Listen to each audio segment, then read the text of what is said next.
right. I'm seriously actually a bit stressed right now because it's taking much longer than I thought, and I am working hard. It's not like I'm chilling. Today will be your very first team challenge. One by one, you'll step forward and pick a token to determine whether you'll be in the red team or the blue team. I'm a little stressed out because I know team challenges can get quite hectic.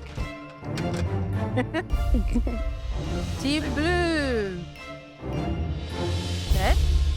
I'm in the blue team, and I'm so excited because blue is my favorite color. You can look away and draw a color. Charmaine's short like that. She can't see inside anyway. Red. Team red. Each team needs to make 24 fine dining fast food boxes. In today's challenge, we'd like to honor some of the frontline workers who every day put their lives on the line to protect us. Our guests for today will be some of the health workers from the nearby Somerset Hospital. So please, let's treat them to a much-needed break. Remember, your guests don't always have the time to eat at a table. We have another requirement for one of the dishes. We must be able to hold it and eat it with one hand. For this challenge, you will have 120 minutes. That's 2 hours to us who don't speak in minutes. But chefs speak in minutes. Thank you. And Bertus. hours. Sometimes seconds, because every second matters. You have an open pantry. Knock yourselves out. Ready? Your time starts now. Come on. Good luck. I'm in the blue team and I'm super excited. We've got some really strong cooks and just very excited to have a team challenge and not be wearing black. Okay, let's go quick. Give me like 2 of your best ideas quickly. I opt to be Mr. Mise en Place. Anything chopped, anything required, I'm the guy. I will do anything and I probably can do it really fast. Trying to play to our strengths. James knows how to cook the fish. Huh? We're talking about you. No, not to you. And Slee knows how to make a pop, so he's making pop chips. I offered to do the pop because I can't get it on. We're going to be making pop chips with the pop. Ooh, Slee making pop, sis. What's your secret to the perfect pop, Slee? Just keep your heat low and you'll be good. Salt in the pop or no salt in the pop? Always salt. Thank you, Slee. Thank you. I really get offended if I bite into pop and there's no salt. Some people who are purists who say there should be no salt in pop.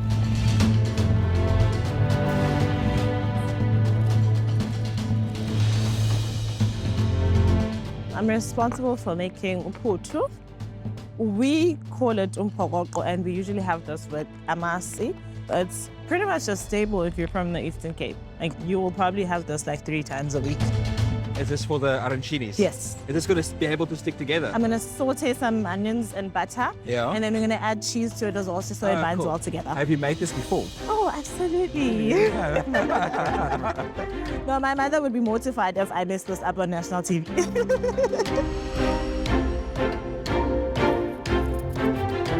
I'm doing a chakalaka puree that goes with our bite-sized treats. It packs a lot of flavor in one bite. I literally always wing it. I have no set recipe. It comes naturally. I will say I cook with the ancestors, so anything that goes into my dish is from them.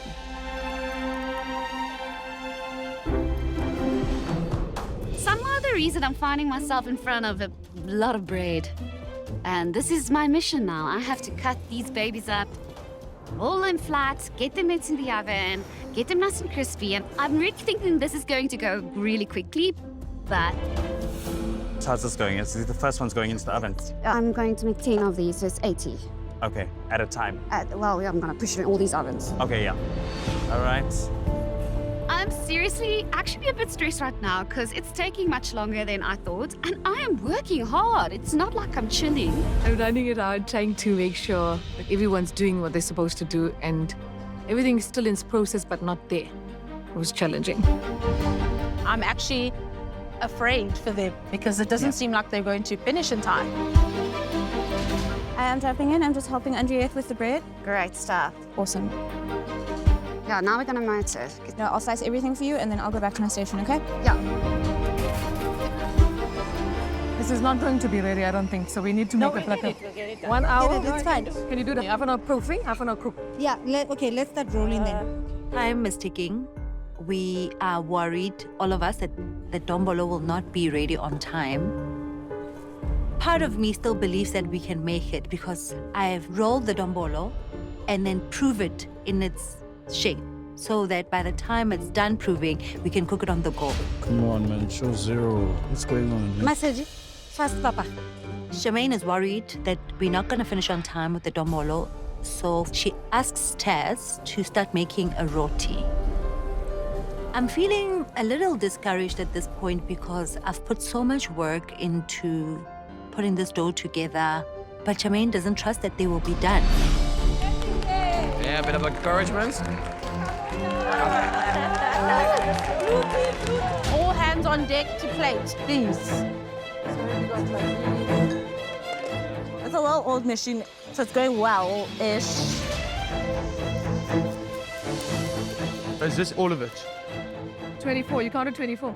No, but I mean, we need to know. 24. Yeah, but is there 24 here? Count to you.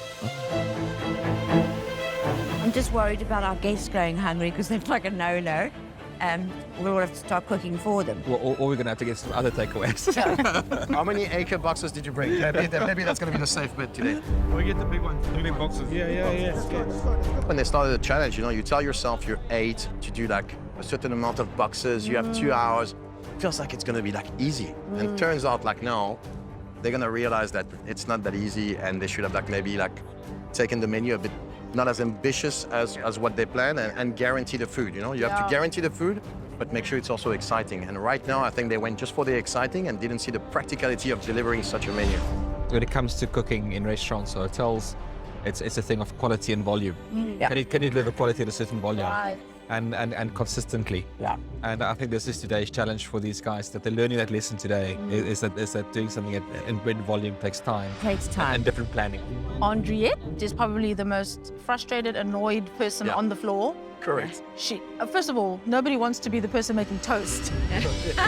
For sure. And I think they didn't quite think about the quantity of toast that she had to make. And she's looking so defeated. Contestants, 2 minutes to go. It's almost delivery time. Box it up.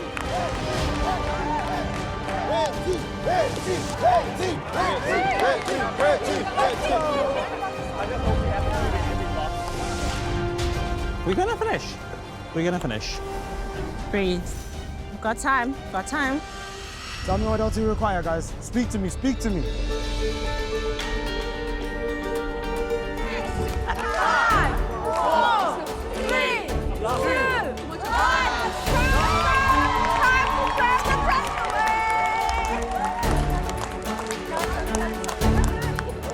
Let's hear it for the red team.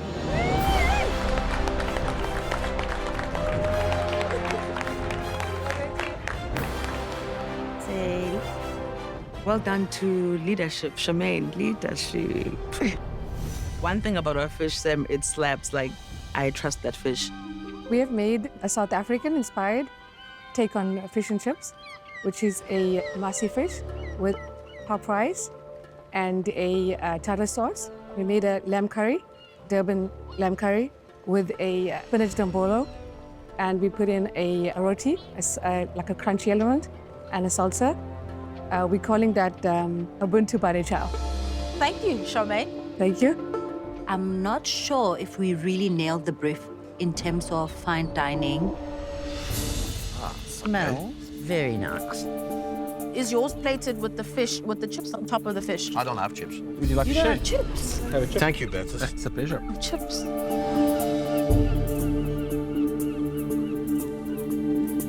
Mine are very well seasoned. Mine is not.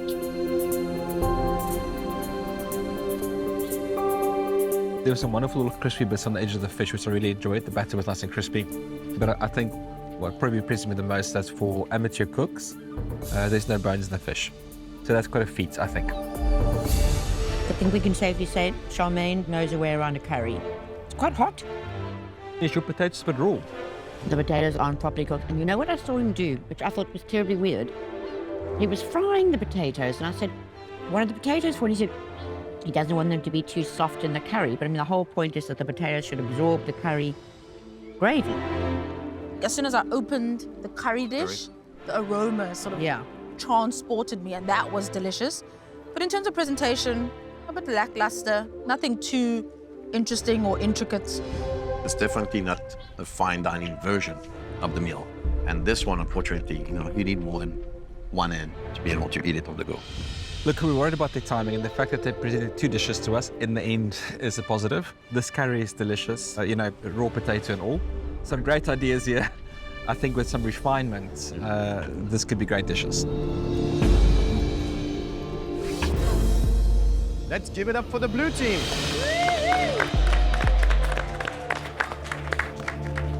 As we're holding the boxes, I'm really just praying that everything stays together, everything still has texture, and it still tastes good.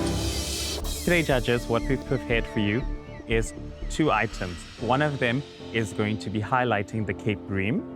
We realize that we all come from different backgrounds and different cultures, but we all have a story from our childhood that includes toast with fish. So what we try to do is we try to elevate that for you and really celebrate the Cape Bream. And then our second one, which was the one-hand snack, we were inspired by the aunties on the side of the road that sell magwinyas and chips and acha. So we took those flavors, and what we've gotten for you is a putu arancini ball stuffed with a spiced mince filling, served with a chakalaka sauce. Well, I'm excited to taste the chakalaka.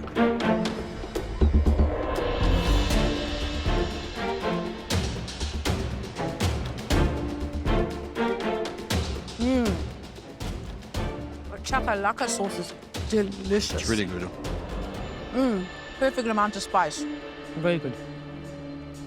When Oneza first said, I'm making putu arancini, I thought, what a strange choice. Why don't you just make a pap? But I get it. So clever. The chakalaka saves it, but basically it's just severely under-seasoned. It just needs some salt. I think the milkwa is a good dish. It's quite well balanced. It's quite elegant. We're scared a bit of its smokiness. Oh, actually, it is lightly smoked. The way he was going with that smoke when Sean was smoking it, I thought, oh, this is going to kill us with the smoke. And what really helps us along is the sweetness from the date. Yeah. It's like the good old South African, apricot jam on grilled fish or whatever on snip. So I think it really helps us dish along quite nicely. And in terms of presentation, I think that both boxes look pretty impressive. Definitely the fish one needed a little bit more love and tender care. But both these dishes can do with some refinements. However, from a flavor perspective, they deliver a lot. And it's in those little odd bits where you don't expect it. Tiny bit of date puree, a great chakalaka sauce. Like those sort of things are the things that elevate it quite well. So, yeah, interesting. Dr. Harry at the helm.